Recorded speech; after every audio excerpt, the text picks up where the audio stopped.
Hey there, this is episode 103 of the first 10 minutes. I'm Tony Parmenter. I am Steve Helliwell. And I am Aaron Williams. And this is a video games podcast where we play the first 10 minutes of a video game. Then we sit down here to discuss how well that game communicates itself to the player, both in terms of what the game is about and how to play the game. And in response to our latest listener poll, which you can find at the first 10 minutes on Twitter, you, the listeners, voted for us to play Into the Breach. And I did play Into the Breach, and I am going to tell you about it right now. So Into the Breach is a tactical role-playing game developed by Subset Games consisting of Justin Marr and Matthew Davis. And it is their second game following FTL Faster Than Light. It features writing by Chris Avallone and music composed by Ben Prunty. It was initially released for Microsoft Windows on February the 27th, 2018, with Mac OS and Linux versions planned. Steve, do you have any Steam tags for this video game? This game is in the strategy, indie, turn-based strategy, mechs, pixel graphics, roguelike, turn-based tactics, sci-fi, isometric, turn-based, RPG, tactical, turn-based combat, puzzle, single-player, procedural generation, great soundtrack, simulation, roguelite, replay value genre. Yeah. Love it. Couldn't have said it better myself, although I have some bones to pick with some of the prioritization of those tags, but I'm getting ahead of myself.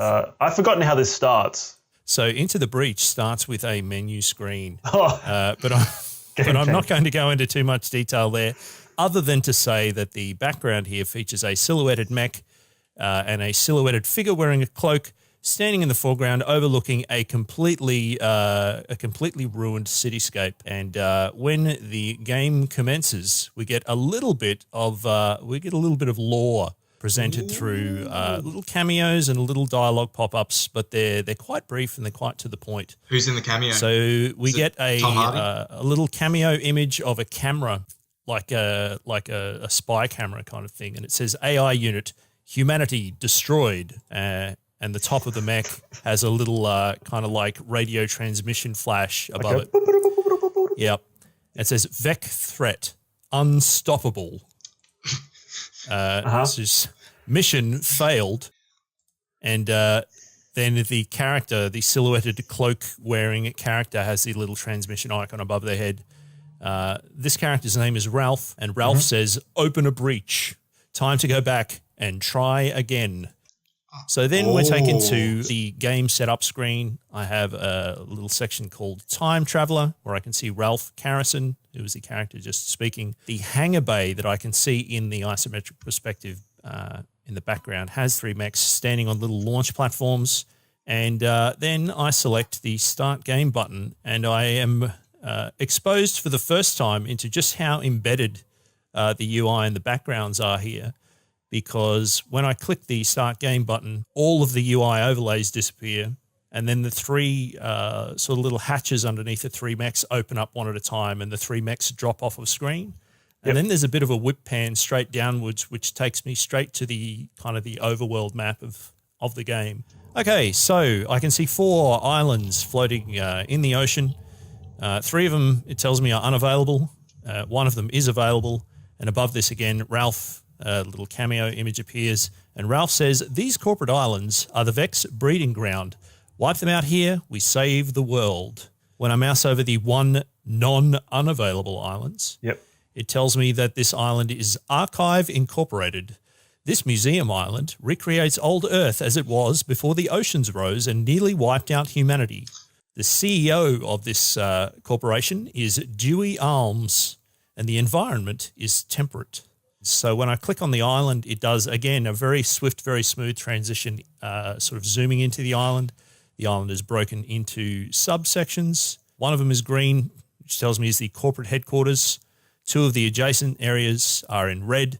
1 is the secondary archives, and 1 is the restoration center. The Archive Incorporated head office zooms in to be taking up the center of screen.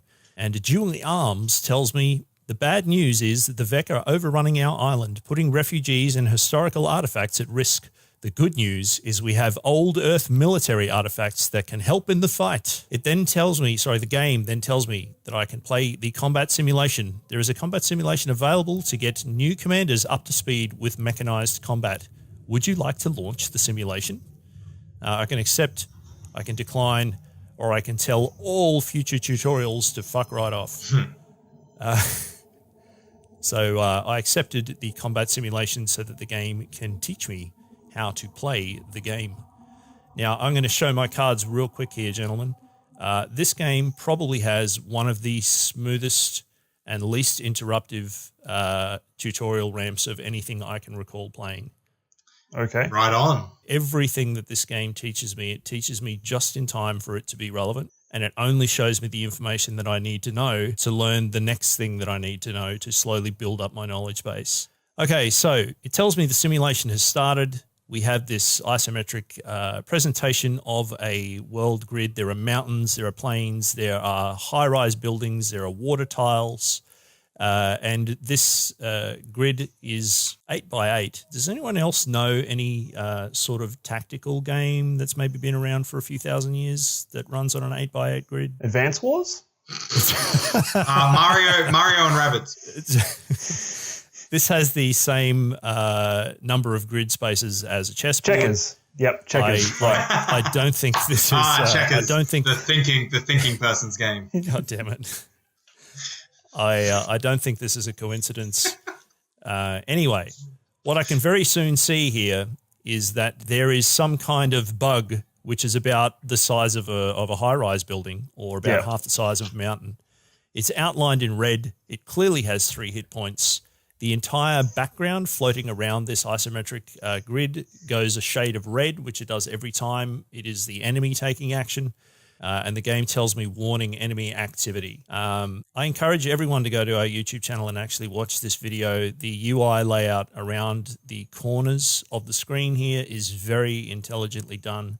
The way that different types of information are put in different corners of the screen, and the consistency of how and where those are compartmentalized, I think is worthy of further study, and I'll leave that in your capable hands rather than me trying to describe them verbally. I think another thing really quickly to pay attention to would also be the shape of the information, the different sizes and specific shapes of the boxes. Yes.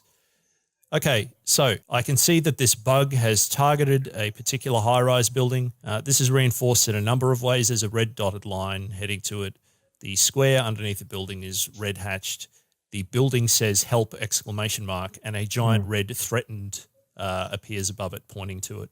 So many different types of information on display here, and it tells me that it's the player turn, and I have 7 turns remaining. Now, a pop-up appears in the top left-hand corner telling me about the power grid. This is the power grid. Whenever a building is damaged, it will be reduced. If it is reduced to 0, you lose in all caps. So I'm like, okay, I get it. Don't lose buildings. I can do that. Now I can clearly see that the enemy is targeting this building, and another pop-up tells me every enemy attack is forewarned. Next turn, this one will attack the buildings. Hover over an enemy to see details about its attack. And then I can see that its attack is going to destroy one of the 2 buildings on this particular block, and that for that I will lose 1 power from the power grid. So It's giving me metrics now to go along with the overall objective of what I do or don't want to happen. Now that I've dismissed this screen, one of my combat mechs literally drops in from the sky with a very satisfying crunching sound. So what I thought was interesting about this is that until I had already learned the other pieces of information that they wanted me to know, it hadn't even put one of my units on the screen yet. Yeah. So they're minimizing the different types of thing that I have in front of my eyeballs, so I'm only paying attention to the things that they want me to. And then as soon as it's time for me to move on to the next little nugget of learning, they literally drop the thing in that I need to look at. Yeah. So my combat mech appears and it tells me, this is your combat mech. It can punch any adjacent tile. Click on your mech, move it closer to the enemy, and punch him. Again, something I really like about these instructions is that it doesn't drill down into the tedious nature of, this is a mouse. a mouse is a human interface device for a computer game. You can click on You things. will notice that the mouse has multiple buttons. All right, they've Yep. stripped out all the nonsense and they're giving me instructions on what I want to do in game terms. I want to use the mech to destroy the monster. Yep. That's it. I Not can figure click the rest here out. and drag a line. Yeah. Yes. So I have a little selection arrow above my mech so I can see that they're selected. As soon as I mouse over them, all of the possible tiles that I can move to are highlighted a bright green with a nice crisp outline around the periphery of the tiles. I can clearly see that I can move to an adjacent tile. Multiple layers of information again telling me what's going on.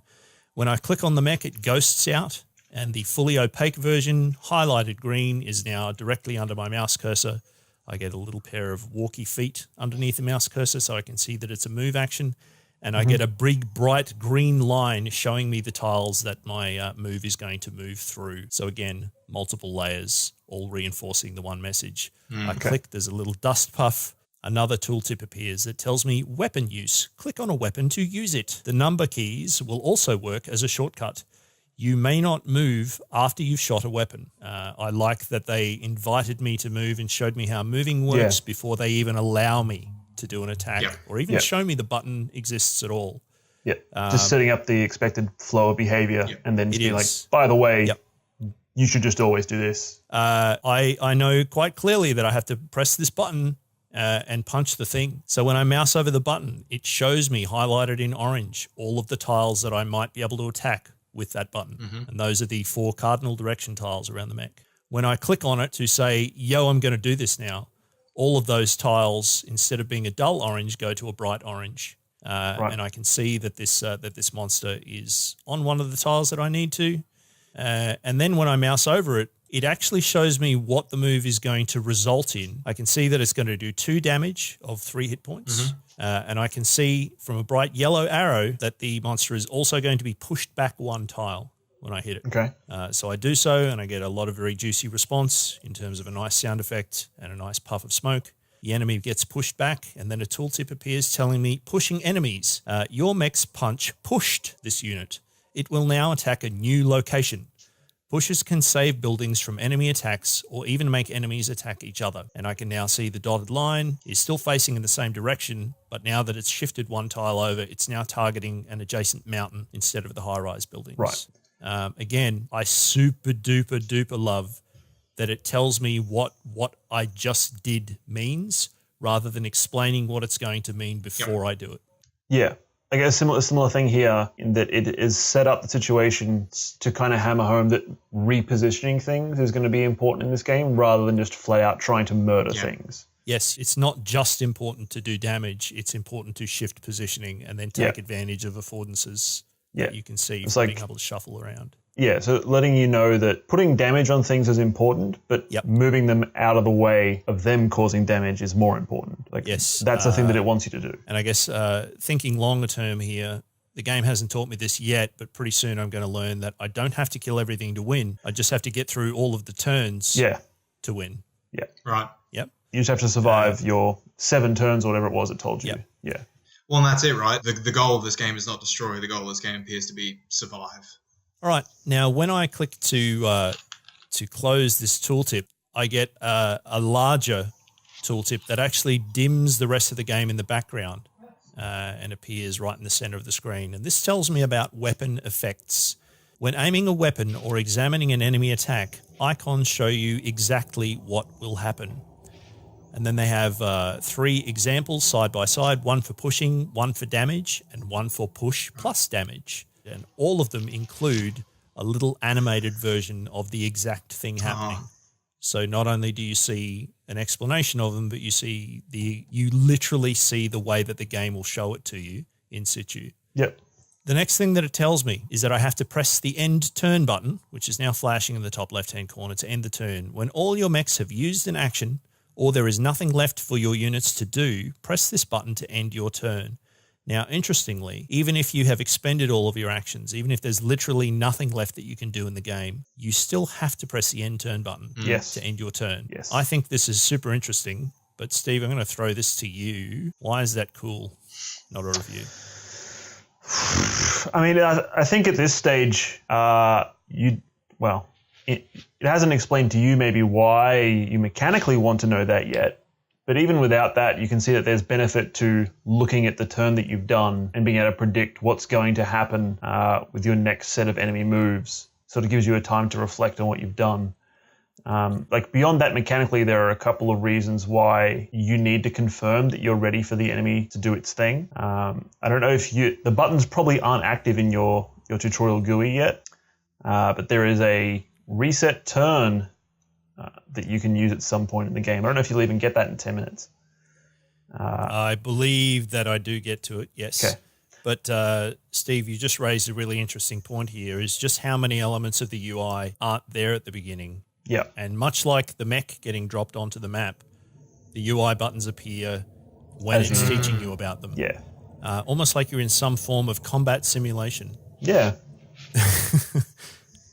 All right. So, again, the background of the screen goes a red shade.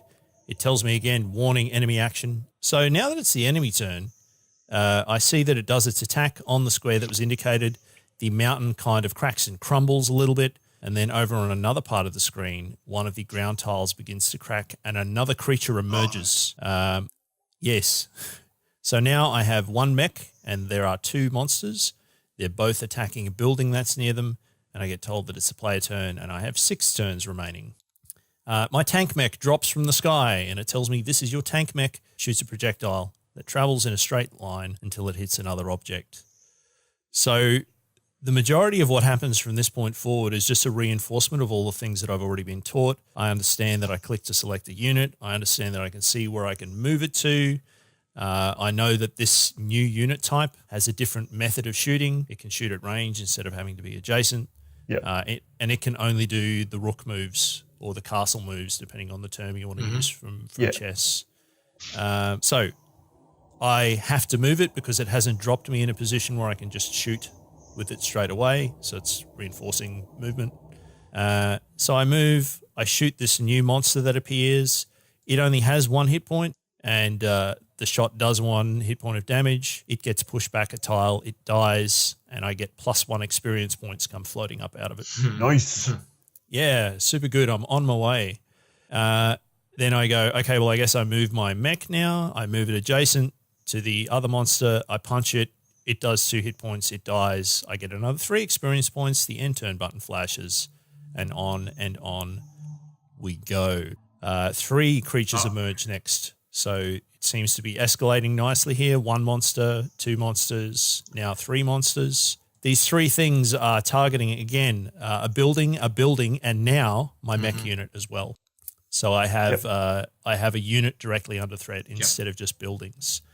Now that my 3rd mech, the artillery mech, has dropped from the sky, I get another big background dimming center of screen tooltip that tells me artillery weapons can shoot over obstacles like mountains, but cannot shoot adjacent tiles. And there is, again, a little animated image that shows me exactly what this means.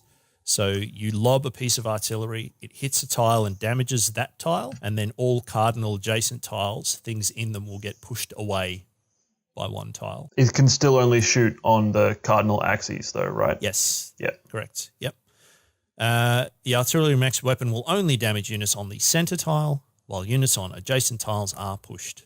Now, same as I did previously, I used the newest unit that I've just been given first, which I'm assuming is what they're kind of inviting you to do, especially because this artillery mech seems to have dropped into a prime position where I can shoot directly at an enemy and push the other 2 enemies away. Right. Now, this is even more cunning in terms of leading me directly to the lesson I need to learn, because by doing the thing that is natural and obvious and almost an exact replication of the little animation they just showed me, the 2 units that get pushed backwards both happen to get pushed into water, and I immediately learned that non-flying enemies who get pushed into water die because of it. So this is the Shyamalan universe. Sorry, I apologize for the derailment. Please do not troll me. I can read your signs, Williams.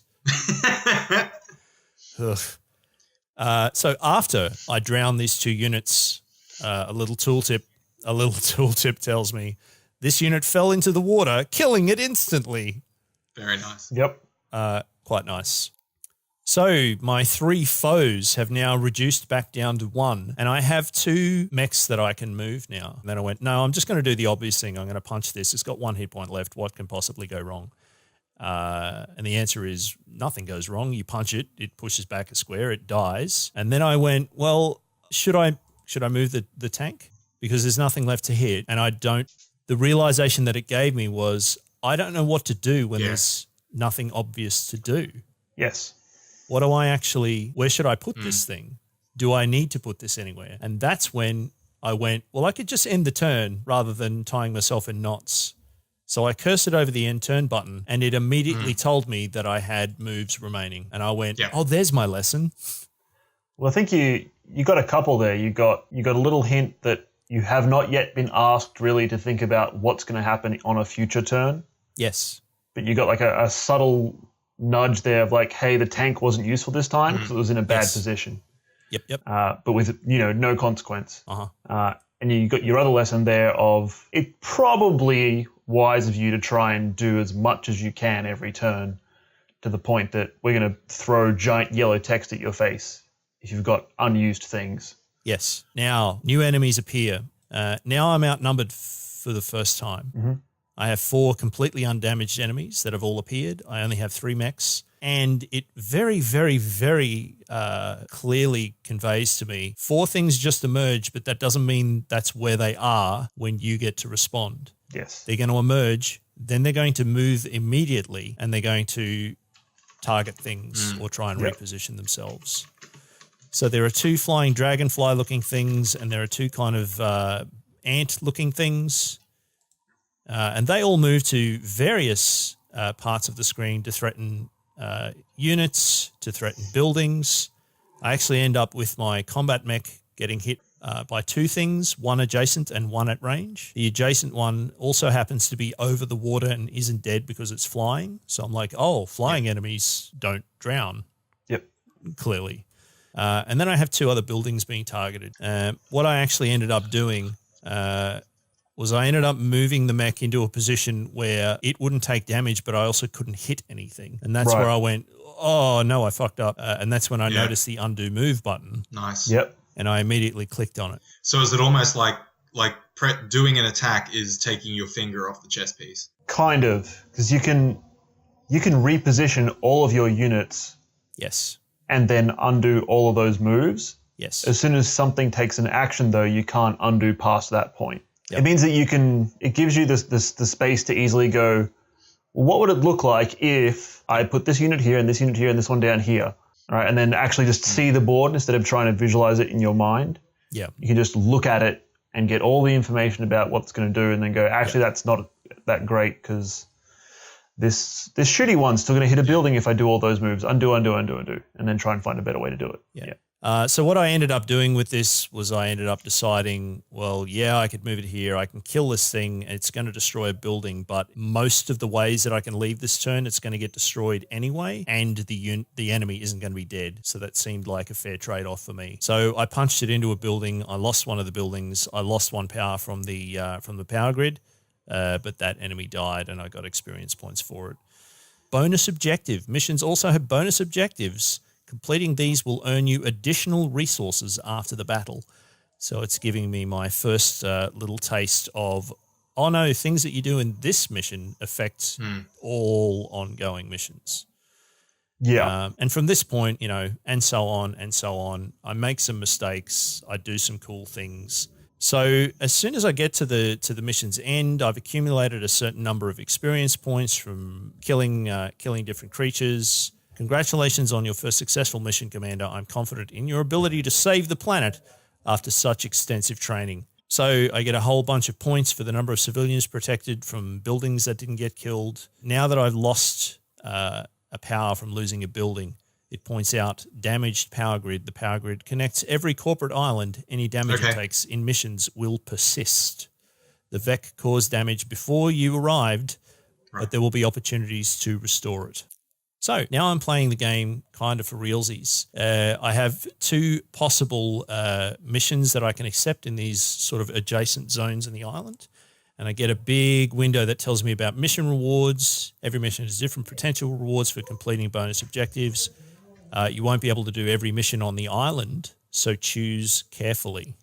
Some of the rewards that I can get are additional power cores to upgrade mechs, additional grid power, which restores the power grid, and it reminds me that if the power grid reaches 0, you lose the entire game. And you can also get extra corporate reputation, which is used to purchase items once the island is secure, not the zone that you're fighting in, but the entire island.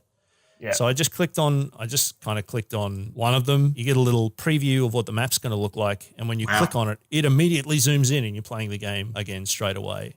This map is a different layout. It has a special building on it, which is like a power station thing. The game then teaches me about deploying my mechs. So I have yellow highlighted deployment tiles, and I can drop units in on tiles of my choosing. The game teaches me about emerging enemies, so I see that red up arrow with the rumbling ground. An enemy unit will emerge here next turn. You can temporarily block enemies from spawning, but it will damage the blocking unit. So this immediately makes me think I could block it with my mechs, but they'll take damage, or I could try and block them with other enemies, and then they take damage, and I'd feel clever. Yeah, you would. Yeah. I have a new enemy type called the Vec Scion as well, and it tells me this enemy Scion provides a passive bonus to all Vec. Killing it removes the bonus. I was like, oh, no, you're buffing everything? You are the first target. Steve, as a highly experienced 13-hour veteran of this game, would you say that is a wise prioritization? In most cases, yes. In most cases? Yes. Do you care to elaborate? Give me the entire permutation tree of this decision. Like the flying tentacle passive monsters have no direct attack. Yes. So while you don't want everything else to get buffed, there are times where it's better to not take building damage than get rid of a buff. There's going to be a more immediate threat that is going to do you a lot more short and long-term harm. Like I want to make sure I knock all these things out of the way so they're not hurting a building, and I'll try and get the buff monster next turn. Yep. So some differences that I noticed when I was playing in this mission is that now when I cursor over each of the units, they actually have a name, like a human name. So Ralph, as we were talking about before, is the name of the pilot who's in my main mech. I think I have Ralph, Pierre, and Maria, and they all have little portraits now below the end turn button, and I can see which pilot is in which mech. So I play through my turn. I try and mitigate damage so that things aren't damaging as many things as possible. I completely balls that up, because by the time I got to the end of the turn, I realized that the special building was about to get clobbered. And that was my 10 minutes, fortunately. So you don't get to see the obvious thing happen, which was that I learned that I fucked up real bad and lost a bonus objective. Okie dokie. Hey, is this a puzzle game or a tactics game? It's a puzzle game. I think you'll find, Steve, that if you check the Steam tags, that it's a strategy game. Right. Yes. So let's be clear. This game has both a tactical and a strategic layer. The strategic one I've kind of only had hinted at. Yep. But the more I've played of this, and even just from the introduction of how you are trying to figure out positioning and pushing things in the right places, this feels a lot more puzzly to me than it seems tactically or strategically to me. But hey, Steve, what does that actually mean that it's a puzzle game and not a tactics game? I mean, for me, especially with this first squad of mechs that you have, most of what you're doing is a sliding block puzzle. Yep. Like you have some desirable state that you want the board to be in, and you're finding what order of operations get you there. Mm-hmm. Like you're often looking at what's the right set of steps to take to have the puzzle pieces be where I want them to be. Yep. Now I'm going to be a troll here and ask a follow-up question, Steve. Okay. What tactical decisions are you making to solve the puzzle? What tactical decisions? Well, sometimes I think you could argue that you do. Yes. Things like taking better positions. So I think most of the things that I would consider being tactical maneuvers in that game are things where you're trying to limit the enemy's ability to maneuver. Right. or you're trying to limit the enemy's ability to configure itself so that you can't puzzle well on the next turn. Okay. Yep. So things like seeing if there's two buildings in a line, you don't want to allow an enemy to be on both of those buildings. Because then it's hard. You can't just push them out of the way then because they're next to each other. Yes. So you then have put yourself in a situation where you need to deal enough damage to destroy both of them without knocking them into the buildings that they're attacking. And that's far less likely. Yeah, so you're trying to tilt the odds in your favor that what the enemy does is an easier puzzle to solve on the next turn. To continue the trolling. Can I just quickly Yeah, chuck go for it. an analogy in there? It seems almost like if we were to abstract this into like sort of like a physical game or toy, it's almost like it is like a sliding marble puzzle where you also have some puzzle pieces that you're allowed to place yourself. So like some are movable and some are sliding around. So the tactics emerge from where you decide to place those puzzle pieces that you can move yourself to see whether or not the sliding will occur the way you want it to. Okay, so Aaron, by that line of argument, what tactical decisions do you make when you are completing a jigsaw puzzle? None. That's what I'm saying. I did not say jigsaw puzzle. I said like. Yes, but in a jigsaw puzzle, you are placing pieces yourself wherever you choose. It is. It's totally. Choice. Absolutely. Infinite choice. Absolutely jigsaw it is. pieces. You can play But I'm not talking about a fucking jigsaw puzzle. What I'm trolling. Sorry, what I'm digging towards here. What I'm kind of trolling my way around is that the word puzzle can kind of have hand in hand with it that there is solution, like only one correct solution.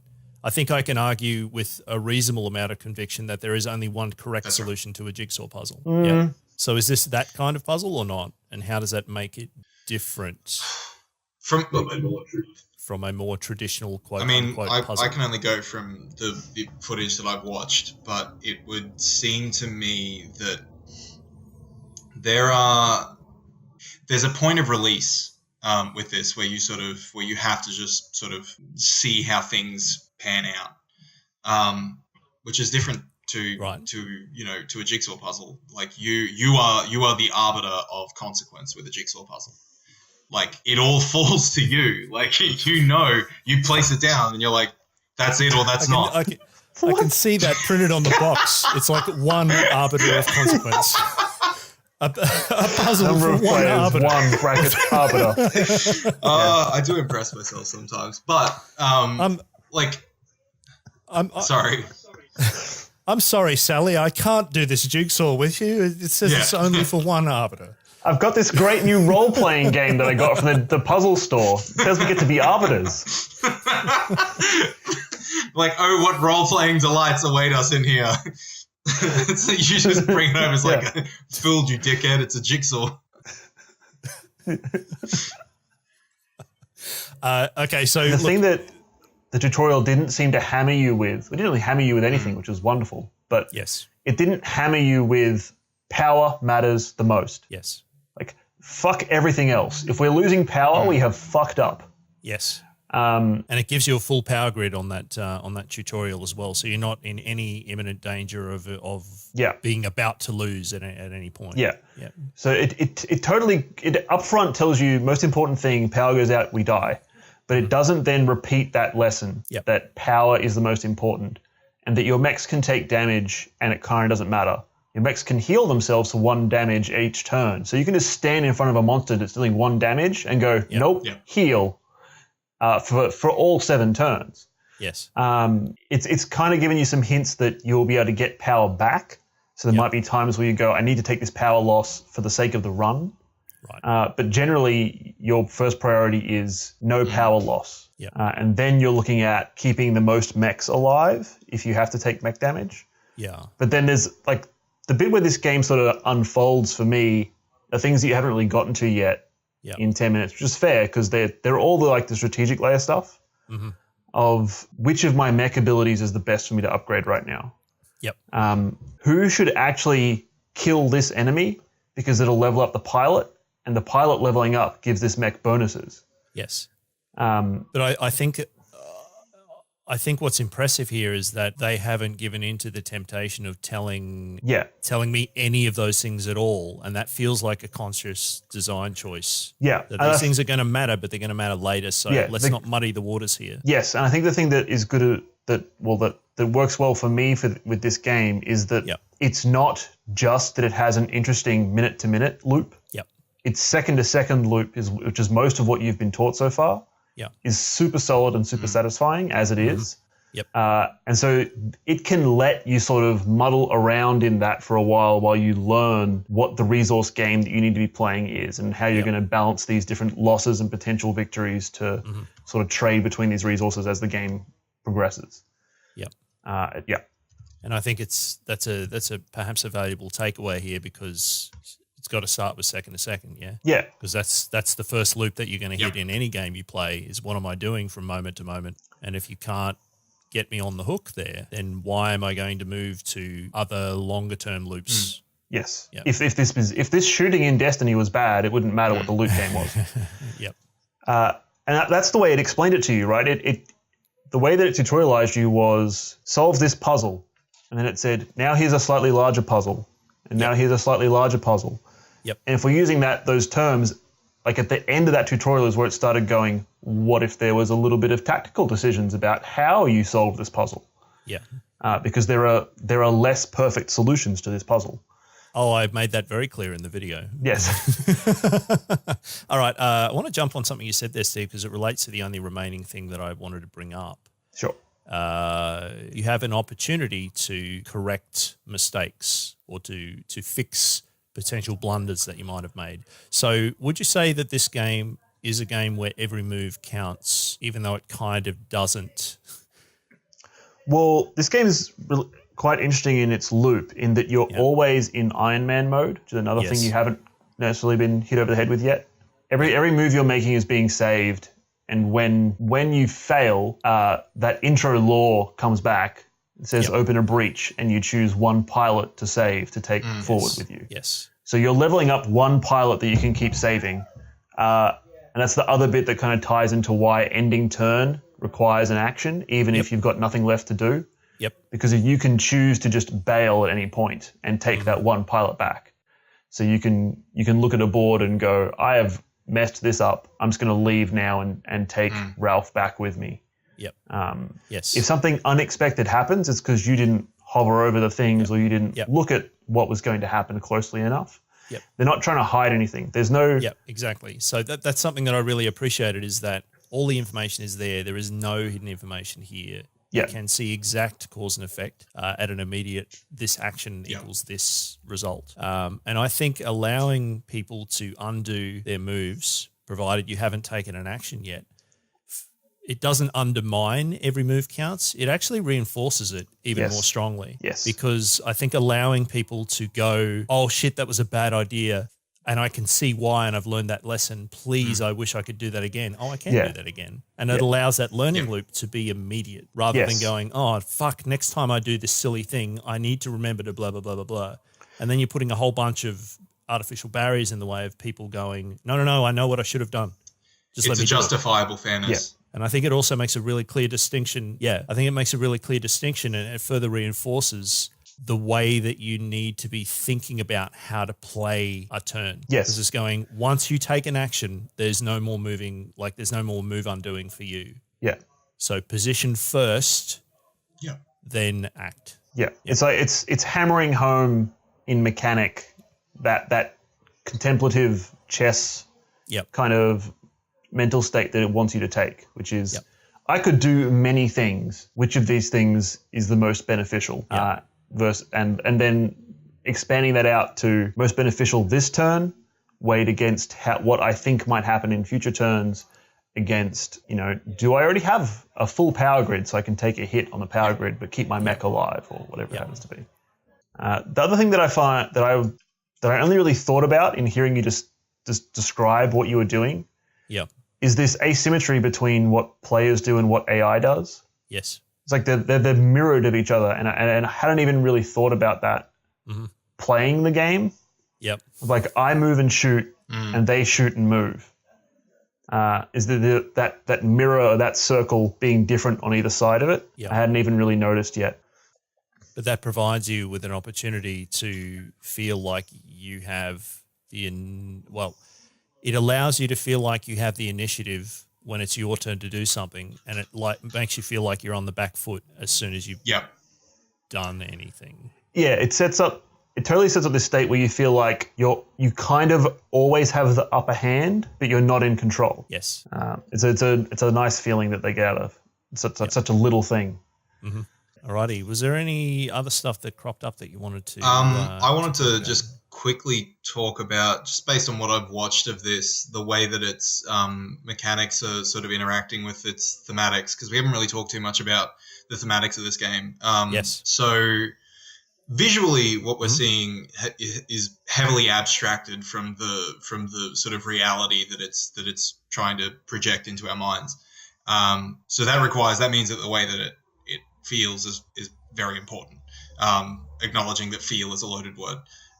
So one of the things that I really liked about Gareth Edwards' take on Godzilla was the way in which it conveyed the same sense of mass and weight and impact of two colossal things sort of colliding into each other. And I think the thematics of this game really assist in conveying a similar type of sensation. The turn based really helps with that, as well as like the significant pauses of nothing happening in between deciding what to do and then having that thing happen. Really adds a sense of like oomph to everything and heaviness. As well, I think the music really assists in this. It's very sparse in its melody, and it feels sort of like it really accentuates the idea of survival as opposed to crushing victory. In the sense that like it's purposeful, but it's also melancholy. It's sort of like we're doing the fucking best that we can here. And it's really, really scary and heavy and messy when giant robots punch big bugs. Okay, so question for you then, Aaron. Is your sense of this that you are opening a breach to travel back in time and correct previous mistakes, or are you opening a breach to hop to a parallel universe in which you might have more success? Because one of those is a lot more optimistic and hopeful than the other. Honestly, I don't know from the 10 minutes that I've seen, but I mean, like, this game doesn't feel like the enjoyment that you have doesn't come from the narrative of this game. It comes from the sort of the satisfaction of survival.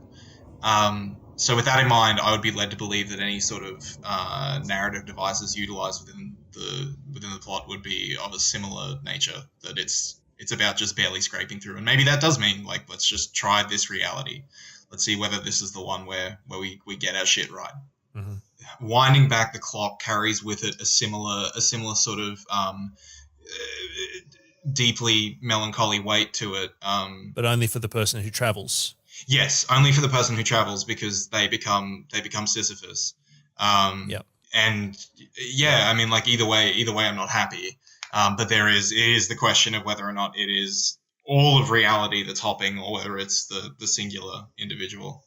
For my take on that, it's a very sad story that you're in, and it's played against these very endearing characters in their noble goals or their unfortunate circumstance that they're placed in. Yep.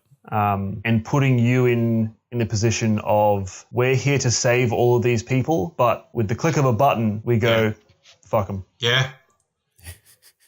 There are a whole bunch of other people we can go try and save instead. These people are done. Let's leave. Yep. There's a nice dichotomy there. Right. Of it gives you that number of citizens saved at the end of every level out of I think it's 1,000 based upon buildings that have been destroyed. Yep. But also at any point you can just go abandon this timeline. Mm-hmm. But they're always so happy to see you arrive to try and save They them. are always very excited that the mechs are here. Well, that either means that hope hasn't died or that propaganda is strong. Anything else, or shall we do a 10-minute check? I think we're at a check. Okie dokie. So 10-minute check. Does this game tell me what it's about? Yes, it's about very selfishly hopping from one timeline to another, leaving millions upon billions to suffer a horrible, horrible fate until you happen to hit the one fancy timeline where you don't fuck up too bad. Yeah. That's kind of my take on it. It's pretty grim. It's pretty grim, but it's grim in a way that makes you feel like you have the potential or the capacity to save the world by abandoning and destroying untold others. I mean, we're on a Sisyphean kick here, aren't we, for the last couple of games? But yeah, in a sense, there are absurdism runs high. Yeah, there are infinite people who we've already failed, and infinite people left to save. If only we could have just perfection. That's what the game is about with a capital A. Yeah. At a more practical video gamey kind of level, this game is about solving little tactical strategy puzzles. Great, I love it. Troll everyone all at once there. It's a game about positioning. It's a game about how important it is to sequence what you're doing in the correct order and to do a lot of mental what-ifing before you commit to an action. And it gives you all the time that you want to do that. All the time. In terms of how to play the game, and all the time, every time. In terms of how to play the game, it's very, very. It tells me things just in time to use them, not just in case I need to use them later. Yeah. It's probably one of the best examples of that I can think of.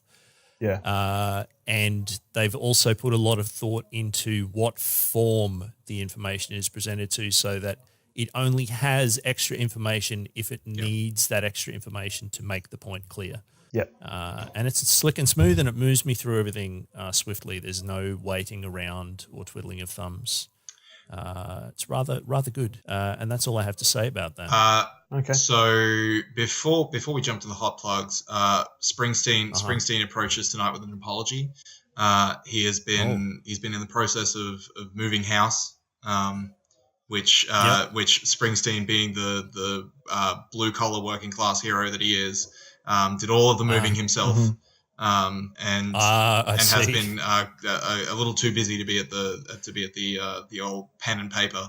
At some point, I will deliver you all what you need. So it'll either be on Twitter later, or it will be in next episode. Hey, Steve, it's time for the plugs. It is. If you've enjoyed this episode or not, or you just want to let us know something, you might like to email us. You could email us at contact@thefirst2minutes.com. You can also find us on Facebook, Twitter, Instagram, YouTube, a range of social media platforms. There are more, but those are probably the ones that you're going to interact with us on. In all those places, you better find us as The First 10 Minutes. We hope to hear from you. Let us know what you're thinking. Indeed. Hey, Steve, if somebody wanted to get in touch with you personally on the internet, how would they do that? Oh, for me? That's pretty easy. You can either find me on Twitter, it's @_Steve Halliwell, or you could just check out our website, stevehalliwell.com. How about you, Aaron? You can find me at Rundown Flamingo, or you can go to pushingb.com if you want to read what I write. Very good. And you can find me, Tony, on Twitter at Kalinskald. That's KALINSKALD. And you can also go to downloadablecontext.com, where you'll find another podcast that I do where I interview game developers about what makes them tick. And I believe that brings us to a close. So thank you all very much for listening, and we'll catch you again next time. Bye. Bye-bye. See ya.